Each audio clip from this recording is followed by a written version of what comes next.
Well, thank you everyone for joining us.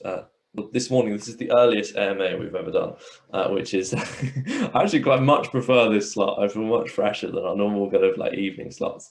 But for all of you who've joined us, thank you very much. I know we have lots of kind of student leaders, hackers, researchers from the Encode audience here today, and we have a real treat, if I may say, with Kain from Synthetix, which I always blunder that saying Synthetix, who is quite frankly one of the DeFi's leaders really, and certainly one of the most high profile figures in the space. And he's going to be sharing his insight about his career, about the space. He is quite frankly an entrepreneur at heart, from leaving university in his second year to kind of founding countless kind of companies, and obviously two very successful ones in Synthetix and blueshyft, which people might not know about as well. Ken, it's an absolute pleasure to have you here today. I always like to start with a kind of nice, easy one. In your case, this is probably the most interesting answer we're going to get, which is, what was your time at university like? A lot of these guys and girls are university students. You dropped out, which is the boldest decision that has been made, and clearly a successful one. What was that experience like? Please tell us more. Yeah, I think, I grew up in the States until I was like 12, right? And a lot of my friends were in the US, and so I had this idea of what university would be like, kind of coming from like this American background. And I remember turning up, like in America, and for those of you who are not in the States, right, or in like a different why genetics? Yeah, good question. Well, I guess we'll get to that. And so I had this idea of like, you kind of turn up to college in America and you just fuck around for like 2 years and maybe figure out that you want to do something, or like you don't, and you kind of fall into a major or whatever. But I turned up the first day at UNSW and the University of New South Wales here in Sydney, and they were like, "What do you want to major in?" And I was like so caught by surprise. I was like, I don't know, like how so I didn't know this is part of the process here. And so I was like, I guess I'm interested in like biology and genetics, so I picked genetics. But it turns out I was terrible at organic chemistry, so that was a bit of a hindrance. And a friend of mine had joined a startup, and it sounded pretty exciting to move over to Seattle and do that. So yeah, after about 18 months, I pulled the pin and moved to the US. What was that? I mean, it's an obvious question. We have a lot of kind of, and crypto has so many of these kind of hacker types who are founding companies aged 19, 20. And I always think about the social dilemma for them of telling their parents, like, I'm dropping out of university to do this startup thing. What was that conversation like for you? Was there ever a conversation? Was it awkward? Did they understand? How did that go?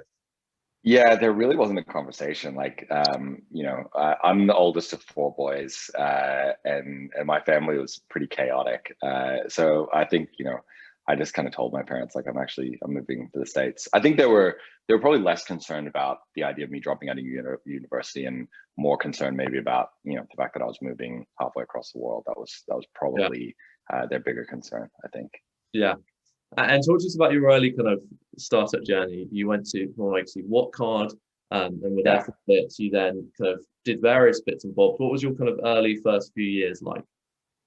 Yeah, so I went there and I really liked it, in spite of it was a clusterfuck, obviously, as all startups are. But I turned up. There were like 4 employees. I think I was there were the 2 founders. I was like the 3rd employee, and I was trying to work out what this was even about. They basically they were building a payment mechanism to allow like kids and teenagers who didn't have credit cards, and but this is back before people were comfortable just having their credit card all over the place, right, to pay for things online.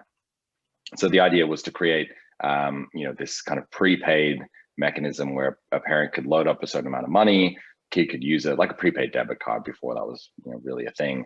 They signed up a bunch of celebrities like Mandy Moore and Backstreet Boys and all these things, and had essentially loyalty reward points where you could get like merchandise and concert tickets and all these. And it was it was a really good idea, and pretty well executed. But for those of you who know your .com history, timing's pretty important. And basically, had a term sheet on the table and got pulled, and funding was never secured, and then kind of had a slow death over the course of like the next 6 to 9 months. So it was I think I compressed like a whole 4 or 5 year startup journey into like 2 years basically there. Very good. And clearly music is a big part of your life. I can see the guitars. I've seen multiple kind of companies and involvements in music. Do you want to tell us a little bit about that? And did you kind of consider doing really going for a kind of big startup in the music space? Was that ever a consideration? Yeah, I think, I started this online retail startup, and before I did that, I had a few different ideas, this like a guitar, custom guitar startup, and some things that would have just not really had scale, right? They were interesting to me, but I just didn't see a way to sort of scale them. I think distribution of music was something that I thought a lot about, especially in the early 2000s. I was around when Napster was a thing, and all of that whole process of peer-to-peer file sharing and everything was a huge part of my late teens and early 20s. Collected a lot of music, had thousands and thousands of albums, and all that sort of stuff. And I think I had this idea, or this view that music distribution was going to be streaming, right? But I didn't really anticipate I think the success of something like Spotify and Tidal and some of the newer streaming services that have come out. But I definitely had that view. I just wasn't sure how to execute on it. So I'm glad that someone went and built the streaming services, because I use them every day. But yeah, didn't quite get there in time for that. Very good. And fast forwarding a bit, you clearly were experimenting with lots of different things. I see stuff about kind of AI in your kind of early, kind of not early, and kind of about 2015, 2016, and then into blockchain. So you were clearly on the kind of whole startup journey. Let's skip forward to the archetypal question: how blockchain, and why blockchain, and when blockchain? So if for those of you who remember Bitcoin, in the early days, it was very much this idea of like sovereign payment rails, right? Like it was a payment mechanism. If you go back and read the white paper, it talks about payments. It talks about all of these issues in the payment space and payment rails, and the fact that you've got these custodians and all these multiple layers of security that really prevent people from having this kind of bare asset on the internet, right? Like this currency that if you're holding it, it's yours, right?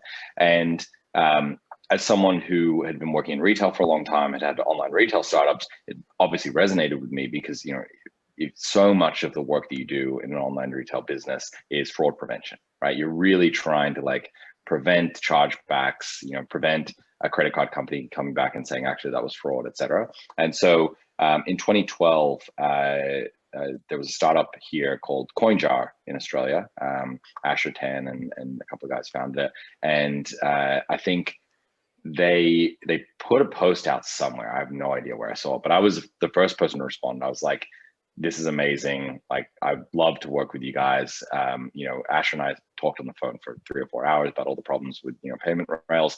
And that was kind of the first time that I really had like a practical, engagement with crypto, with Bitcoin. Obviously, Bitcoin is challenging as a payment mechanism, and it was a bit early then. But later on, when I founded blueshyft, that obviously still resonated with me, and I went back to Asher and said like, hey, I've actually got a solution for you to get fiat into Bitcoin. And we sat down and talked about it, and eventually launched that with a couple of the Bitcoin exchanges and brokers at the time to enable people to buy Bitcoin. So that was kind of the process of getting into crypto and getting a bit deeper into it. And just touching on that before we kind of go into a little bit further, money has been the original use case of crypto, and we have obviously Bitcoin and Ethereum, which are not very good as money. They're too volatile, and we have stable coins, which of course Synthetix had its own version of, which with SUSD. What is digital money actually going to look like in 20, 50 years time? Will there be we obviously have seen Reflexer recently, we've seen the likes of Fei protocol, and they all have a different approach. What do you think money will actually look like in crypto in 20 years time? My sense, and I don't want to say hope, because maybe that's a little crazy, but I think oftentimes when you go and scale out to decades, right, 20, 30, 40, 50 years, you miss the big arc, right? Like whatever the big arc that, the thing that you see is the tangible sort of practical thing that's in front of your face. You don't see the implications, right? And there was an interesting discussion on Twitter this week about like nation states, right? And this idea of, these cloud-based countries, right?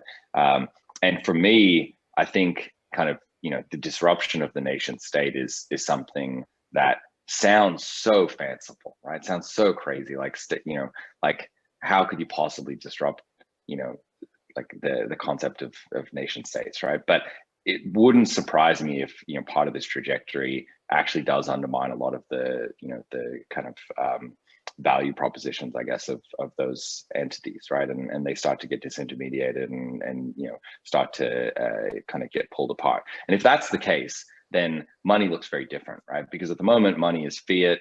It's money backed by some group of people on a block of land somewhere arbitrarily in the world.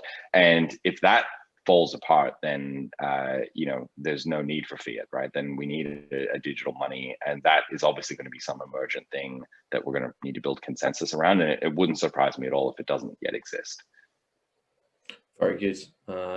Good answer. Right. So moving on. You founded Synthetix in 2016, which wasn't known as Synthetix then. It was Haven. No, it's Haven. Yeah. And you did an ICO. Obvious question: how did that go? It obviously went very well. What was that process like? And talk to me about the journey in building the company. Yeah. So we started off with this idea that we wanted to build this decentralized payment network, right? And back then there were a whole bunch of things that you kind of needed to do, boxes that had to be ticked in order for you to raise funding in the space. We did our sale in Feb of 2018. So we kind of started in earnest around mid 2017. I think it was like July 2017 that we incorporated the foundation and started that process of working towards that raise. The first 6 months were kind of ideation. A lot of the blueshyft people were participating in that, having those conversations. And we got to a point where we sort of said, okay, we've now raise this capital. We've got this foundation. We've ticked all of the boxes that the market sort of said that it wanted in order for you to be able to, credibly kind of launch a project into space. But a lot of those boxes were dumb boxes that shouldn't have been ticked, right? That actually were, impediments to scaling out a network like that, particularly around, the foundation component and the governance component. And so we then spent years now, several years kind of unwinding those things. So I think, in spite of the fact that, and I just think this is, part of capital formation, right? Like there's certain assumptions that investors have and that the market has about what needs to be done. And those assumptions can often be wrong. And you may even know that they're wrong at the time, but if you're too contrarian and you kind of go against the grain too much, it's impossible for you to even raise capital, right? And it creates a really big barrier to entry. So I think that there's sometimes where you just need to like grin and bear it and just accept that the market is dumb and go and raise the money. And the nice thing about crypto is once you've raised the money and you've got a protocol that is has some momentum, is autonomous, and it has its own governance, you can kind of then go off and do whatever you want, which is what eventually Synthetix did. It had to pivot significantly away from what it started, across many dimensions to be able to survive through to today. Fantastic. And what's next? It's obviously been a very good ride over the last few years. What's coming up next? Yeah, I mean, we're still not done. The protocol is still not built. There have been a number of challenges as in any startup, where I've been a bit of a cough moment. Like any startup, right? You have challenges that you have to deal with, and I think in our case, you need to sort of iteratively deal with them, right? You can't try and come up with some waterfall process where you're going to design this amazing perfect system and take 2 years and then deliver it, right? You need to build something for today and then build something for tomorrow, and then further and further ahead. And so we've gone through that process, and we've had a bunch of issues that we've dealt with. And one of the issues that we've dealt with is that layer 1 Ethereum was just never going to be able to support what we were trying to build. And I think some of us kind of knew it, or maybe we thought it was possible that would be the case, but it wasn't kind of definitively the case, at least in my mind, until Black Thursday.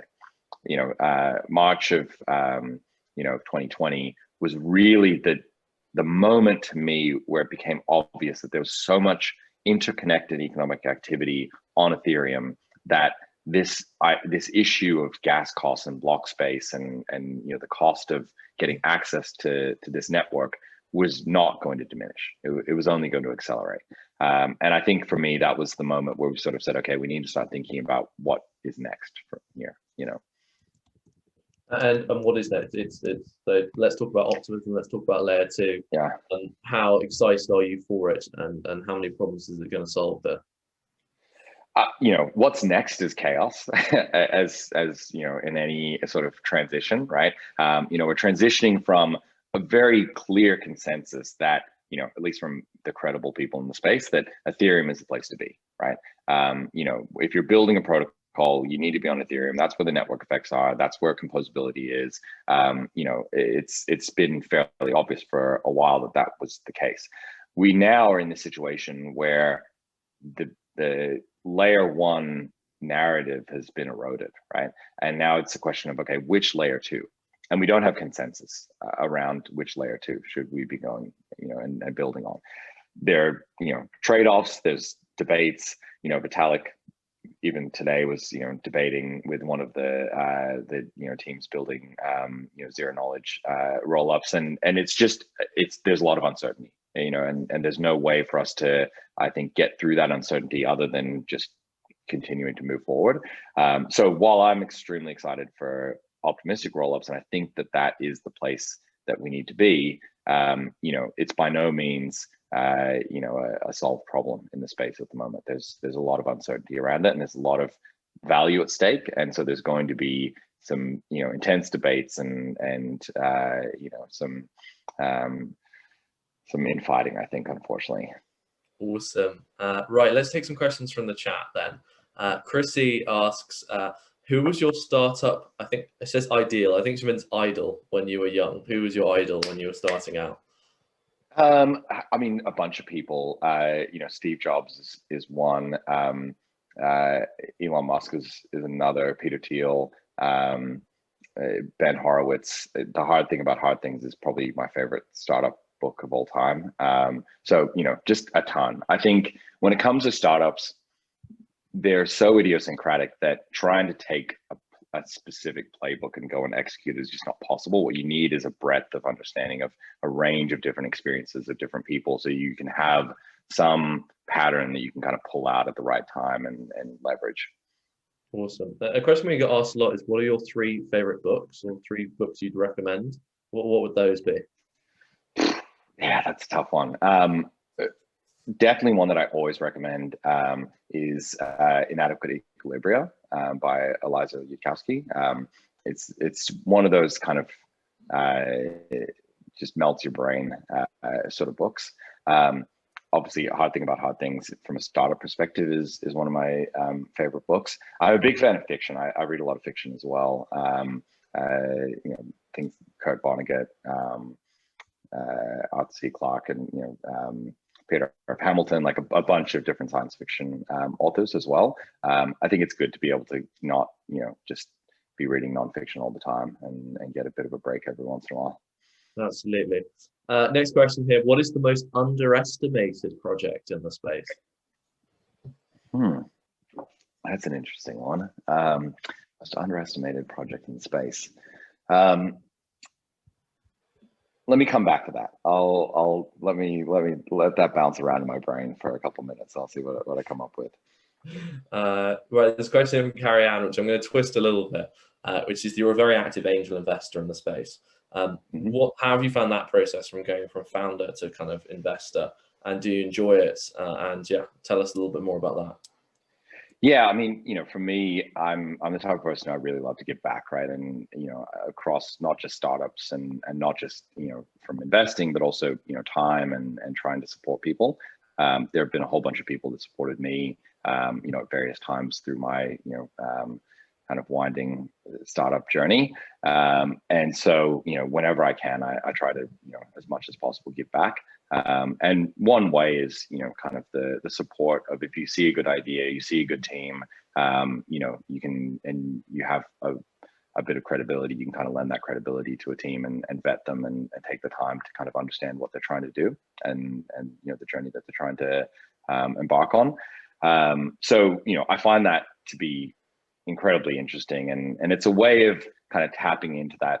There's a period in a startup before you kind of accrue all of this, surface area and all these challenges that you have to deal with, where it's just a blank canvas, right? And you can do whatever the fuck you want. And I think that's a very fun period, and being able to kind of vicariously live through, founders that are going through that phase is quite fun for me. Awesome. A question here from Huey. What's your favorite project you invested in? Oh, that's not fair. That's probably not fair. One of my favorite projects is, and in fact, I'll come back and say, probably this also ticks the box for underestimate as well, as Balancer.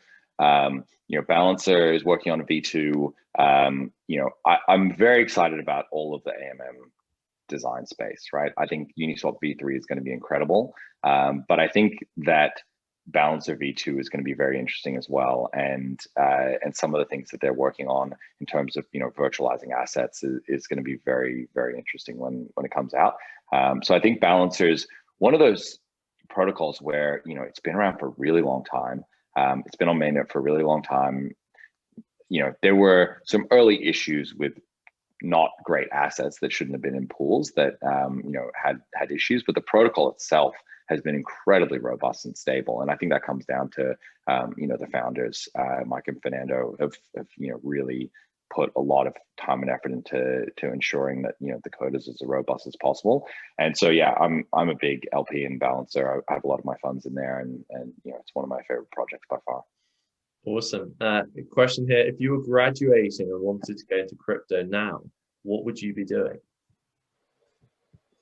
I think it's tough, right? Because I'm not an engineer. I've kind of dabbled in coding, especially when I was much younger, in my 20s. But I'm not an engineer. I'm not, by no means, a good engineer.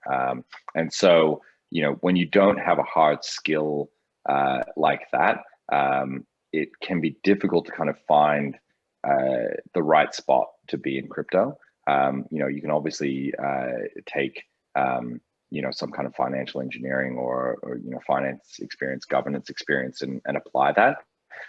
But those sort of maybe less tangible skills, it can be hard to kind of find the right place to fit in there. So I think for me, if I was starting out today, what I'd probably try and do is just get into the community, start interacting with different protocols, and because of where we are in terms of governance, it's much easier to break into a project and start to participate. And if you add value, communities are very responsive to that. So I think that that's the best way to kind of inject yourself in. Obviously, if you're an engineer, just send your CV and learn Solidity, and you'll be picked up in 20 minutes at this point. Absolutely. Question here: what is your view on BSC? Is it here to stay or lose popularity once ETH scales? I think it's a cautionary tale in unintended consequences at this point.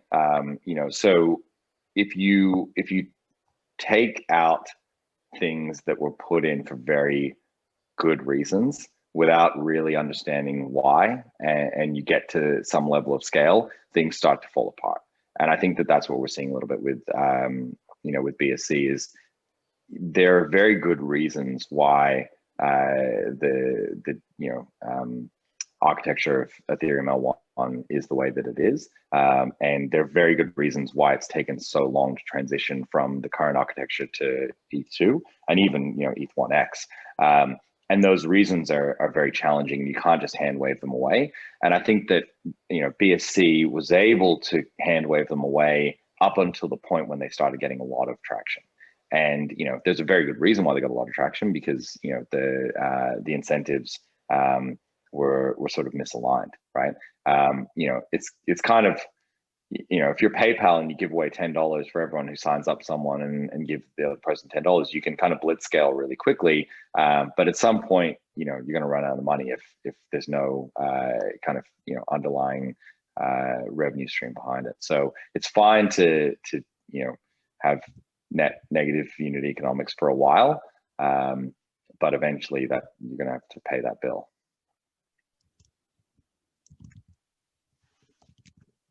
Awesome. Next question: why does UX suck in crypto? I mean, look at as someone who is, I think there was a really good article. Sorry, did I drop off? I think I dropped off, which is terrible. Oh, gotcha. I think we're it's just about UX and crypto. What do you think on it? Yeah. So there was a really good article.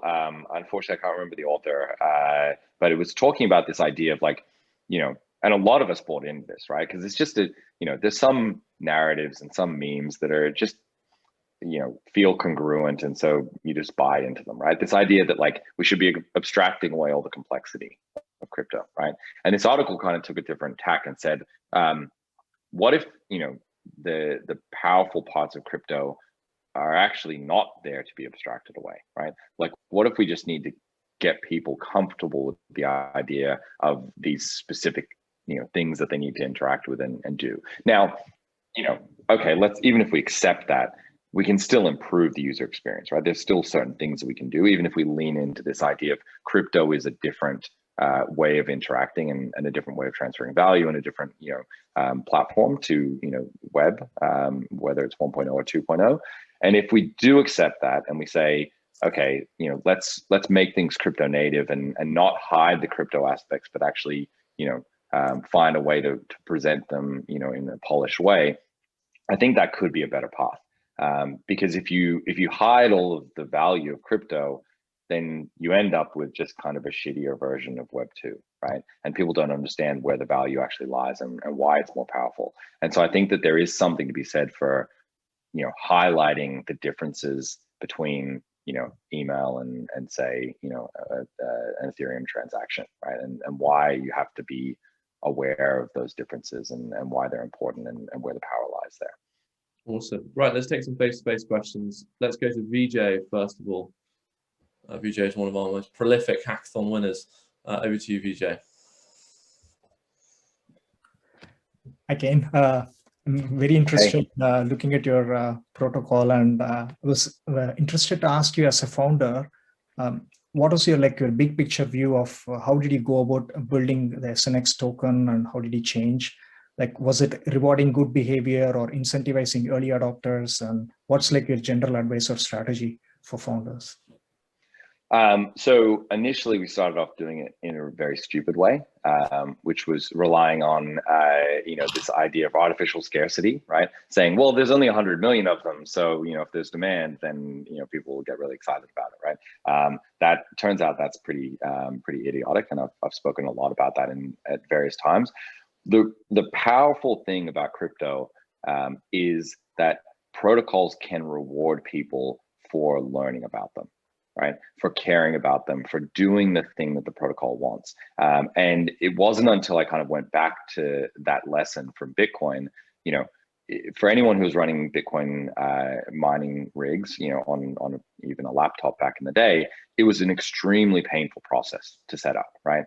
You'd have to fuck around for days and sometimes weeks to kind of get things working, and CG miner and different, all of this stuff, right?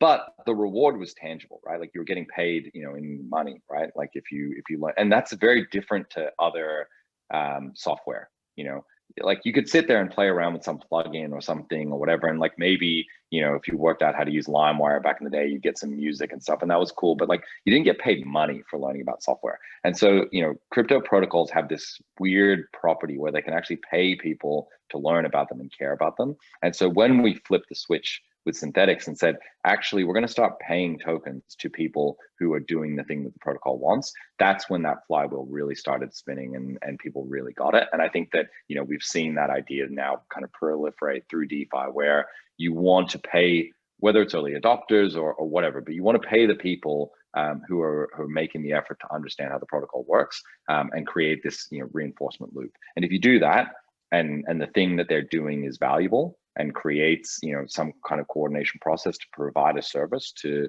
people, then, you know, that feedback loop can be very, very powerful indeed. Got it. So just incentivize the feedback loop of learning and improving. 100%. Absolutely. Yeah. Thanks. Awesome. Thank you very much, Vijay. Over to Fraser from University of Edinburgh. Hi. Yeah, nice to meet you. I saw on your LinkedIn that you called yourself a semi-benevolent dictator. I think that maybe is that word.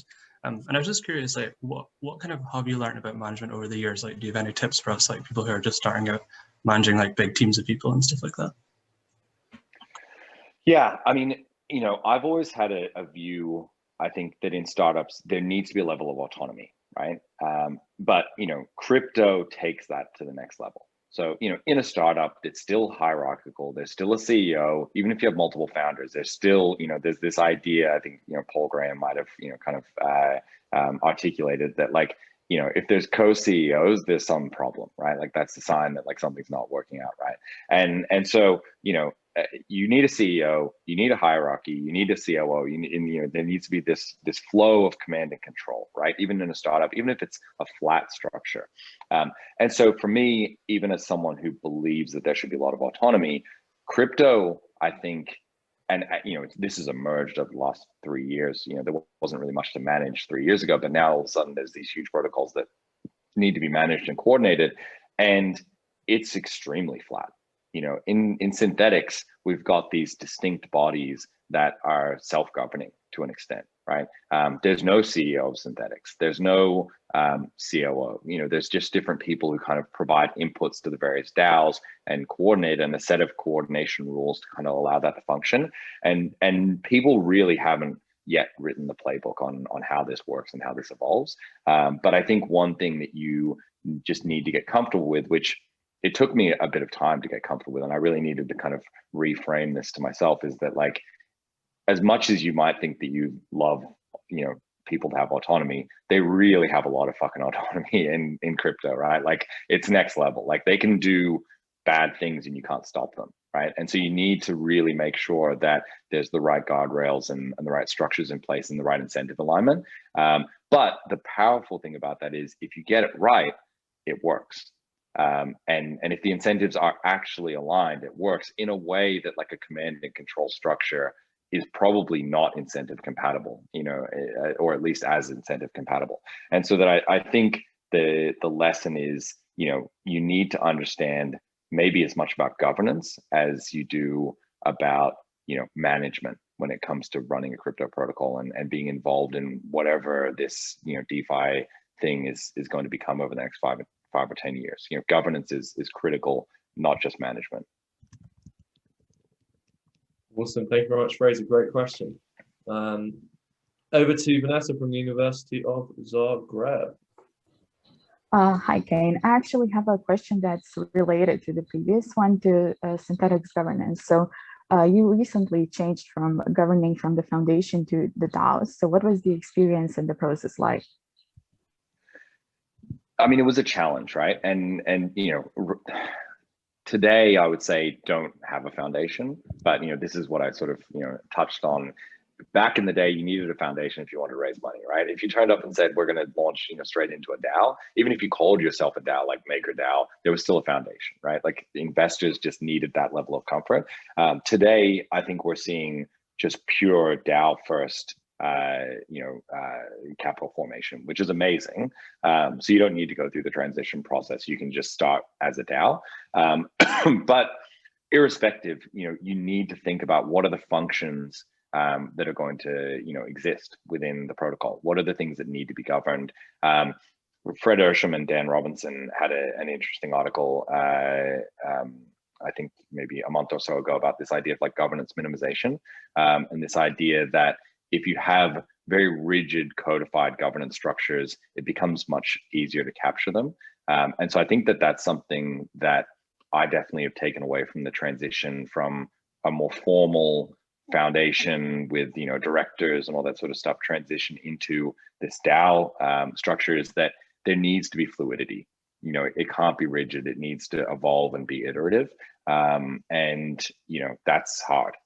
It's a hard process, but I think when you have an iterative, incremental mindset, and you try and start from simple processes and build up to complex systems, it's has a way of kind of evolving and working and self-organizing. Awesome. Thank you very much, Vanessa. A couple more questions from chat. What's the Aussie blockchain startup scene like?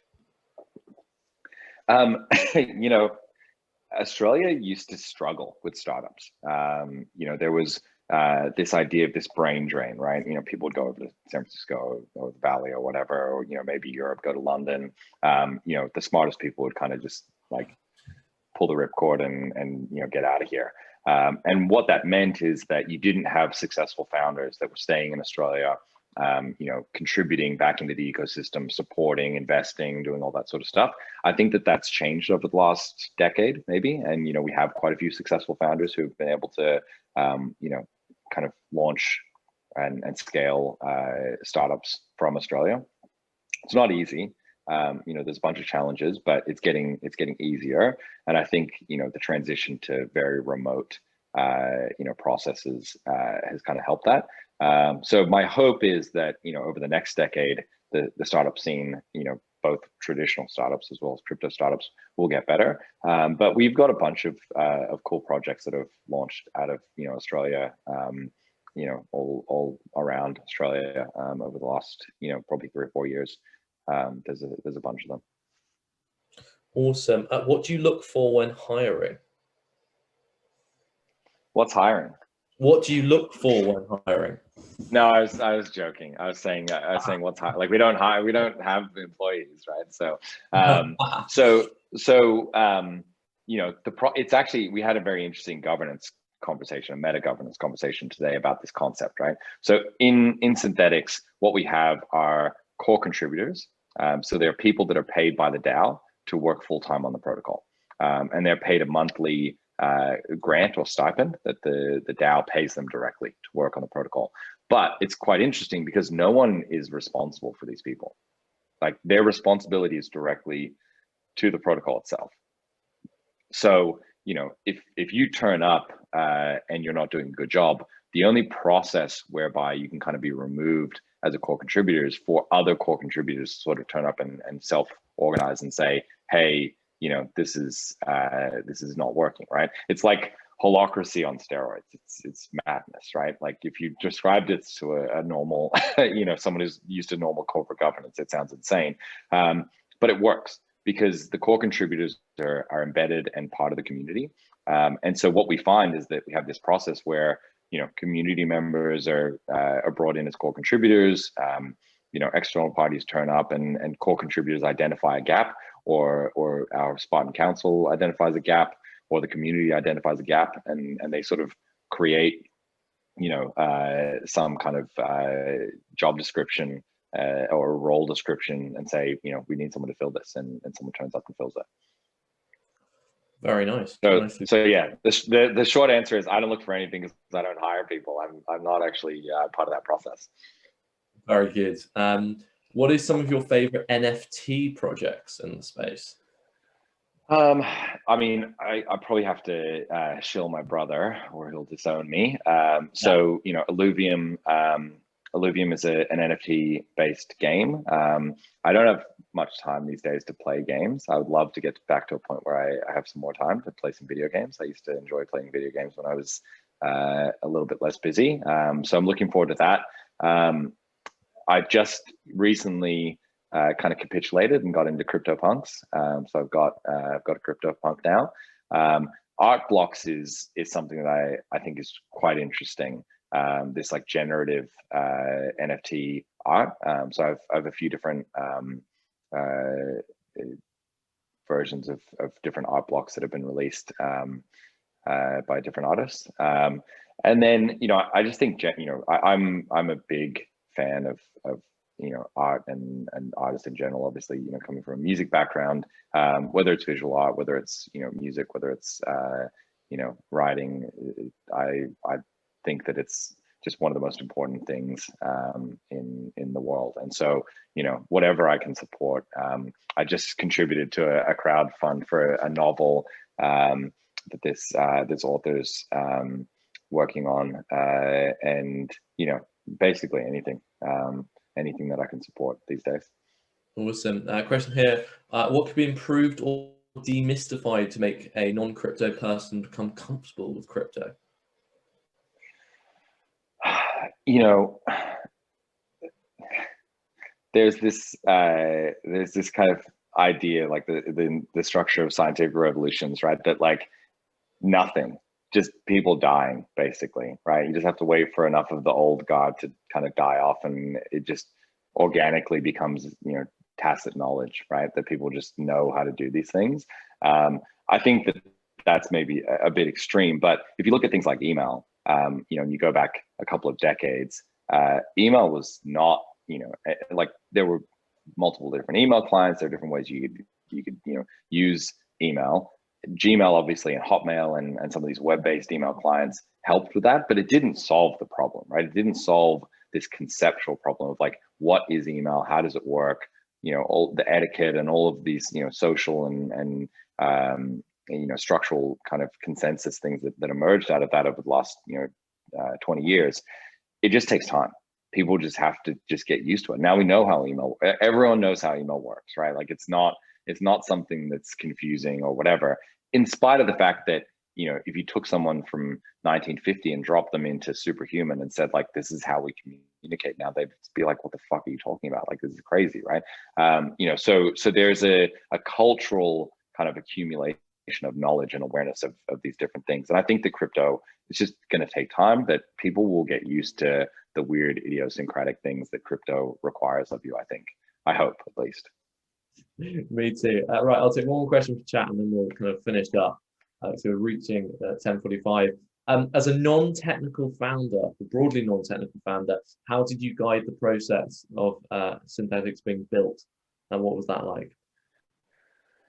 You know, I've worked as a project manager. I've worked, you know, in a I mean, as a startup founder, you are just basically a project manager, right?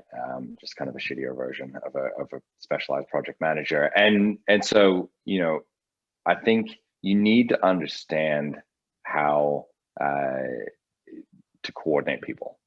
That's really what it comes down to, right? You know, and you need to have a really deep sense of like, how do you coordinate people to work towards something? And, you know, there's very low level tactical things that you can do about, you know, ensuring the communication is clear and all of these, you know, various things. One thing that I will say, and, you know, some of the people in the Synthetix project probably laugh about this, is, you know, I think new founders and people that are new to project management love tools. They love a new tool. They love the latest, greatest, whatever fucking thing that someone's, you know, been talking about. Get rid of tools. Keep it as lo-fi as possible. Like literally, like a pencil on a piece of paper, or you know, a whiteboard or whatever. Like really minimize as much as you possibly can the cognitive overhead of managing the process, and let the people actually coordinate together and work out what it is that they want to do. So you have to articulate the place you want to go, and then you need to let people kind of come together and coordinate to reach that place. But don't put crazy roadblocks and weird tools and bullshit that they need to get through to kind of get there. You need to let them work through it themselves. Awesome. And one final one before we wrap up. What is your rallying cry to? I mean, we always ask this. We say, what would you say is like the words of inspiration to the kind of the student who's thinking about or is going into crypto? Or what would those words of inspiration be? So, you know, for a very long time, even in startups have democratized access to capital. You know, the concept of startups, the very idea of startups, and you know what's happened in Silicon Valley over the last 30, 40, 50 years, right? But let's be really realistic. It's still like a bunch of fucking white guys in suits, right? Or jackets, or whatever the latest fashion is, right? It's not. It has not yet. This idea of startup funding has not yet kind of broken down all of these cultural barriers. Certainly geographic barriers. Crypto has just blown that away, right? You can be anywhere in the world. You can be anonymous. If you have the ability to build something and articulate an idea, the barriers to entry have never been lower to access capital, resources, human capital, actual capital, and be able to build something novel. There's never been a time in history where the barriers to entry for building something new have been this low, and it's an incredible place to be. So if you have an idea, regardless of where you are, what your background is, what your credentials are, you have the ability to articulate a vision and build something, and it's incredible. It's amazing. And what we're seeing is this proliferation of new projects, new startups emerging. So it's something that I think is going to change the world for the better. Awesome. My laptop decided to completely die when you were saying that, so I had to speedily go over to my mobile. What a fantastic event. Kain, thank you so much for your time this evening, your time this morning, for kind of many Europeans. And I know that a lot of the people who couldn't join today, the Americans, will enjoy this on the YouTube and the transcript afterwards. So thank you very, very much for your time and your insight. I know I speak on behalf of everyone in saying this was an amazing event, and we really appreciate you finding some time in your busy schedule. My pleasure. Thanks so much for having me. Awesome. Well, thank you, everyone. We will see you in a few weeks. Next, we have Nick Grossman from USB, and we'll make sure we get the slides, the YouTube and the transcript for this as soon as possible. For now, everyone have a good day. Kain, thank you very much, and see you all very soon.